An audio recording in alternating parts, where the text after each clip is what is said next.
एक बार एक किसान भगवान से बहुत ही नाराज हो गया। किसान बहुत मेहनती था, बहुत मेहनत से वह खेतों में अनाज उगाता, उसकी देखभाल करता, पर अक्सर उसकी फसल खराब हो जाती।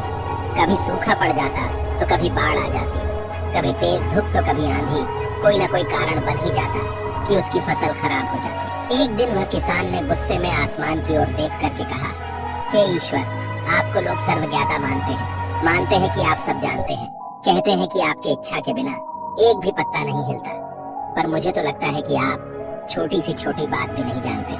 आपको तो ये भी नहीं पता कि खेती बाड़ी कैसे करते हैं। अगर आप जानते होते तो हर समय जो बाढ़, आंधी और तूफान आते हैं वो कभी नहीं आते।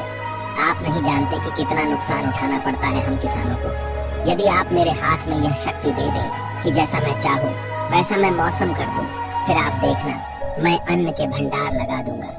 भगवान किसान के तीखे वाक्य सुनकर मुस्कुरा रहे थे और वह किसान के सामने प्रकट होकर बोले, मैं आज से तुझे यह शक्ति देता हूँ कि तुम अपने खेतों पर अपनी इच्छा के अनुसार मौसम बदल सकोगे।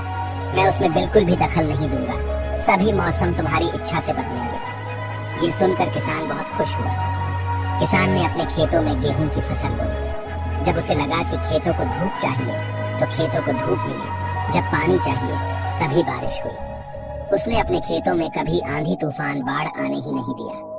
किसान के खेत में इस वर्ष ऐसी फसल हुई जैसी आज से पहले कभी नहीं हुई थी। हरी भरी लहलहाती फसल। मन ही मन वह बहुत खुश हो रहा था और सोच रहा था कि अब सबूत के साथ दिखाऊंगा भगवान को कि इसे कहते हैं शक्ति का सही उपयोग। मेरी सफलता को देखकर उन्हें अपने नियम जरूर बदलने पड़ेंगे। कुछ दिन गुजरे और अब फसल काटने का टाइम आ गया था। किसान बहुत उत्सुकता के साथ खेत पहुंचा और फसल को काटने लगा, पर जैसे ही उसकी नजर गेहूं की बालियों पर गई तो उसने अपना सिर पिट लिया और वह रोने चिल्लाने लगा। गेहूं की एक भी बाली के अंदर गेहूं का एक भी दाना नहीं था। सारी बालियां अंदर से खाली थी। किसान बहुत दुखी हो गया। उसने रोते हुए भगवान को फिर पुकारा और कहने लगा, हे प्रभु, तुमने ये मेरे साथ क्या किया? क्या तुमने मुझे कोई सजा दी? भगवान बोले, पुत्र, ये तो होना ही था। तुमने पौधों को संघर्ष करने का मौका ही कहा दिया। न तो तुमने उन्हें आंधियों से जूझने दिया, न तेज बारिश सहने दी और न ही धूप में तपने दिया। एक भी चुनौती का सामना तुमने उन्हें नहीं करने दिया। इसीलिए सारे पौधे अंदर से खोखले रह गए। जब आंधी तूफान, तेज बारिश और धूप पड़ती है तभी ये पौधे अपने अस्तित्व को बचाने के लिए संघर्ष करते हैं और इसी संघर्ष से एक बल पैदा होता है जिसमें शक्ति होती है, ऊर्जा होती है और यही ऊर्जा पूर्ति है तेरे गेहूं को दानों में। तूने उन्हें कठिन परिस्थितियों से गुजरने ही नहीं दिया जहां उनके अस्तित्व का जन्म होता है।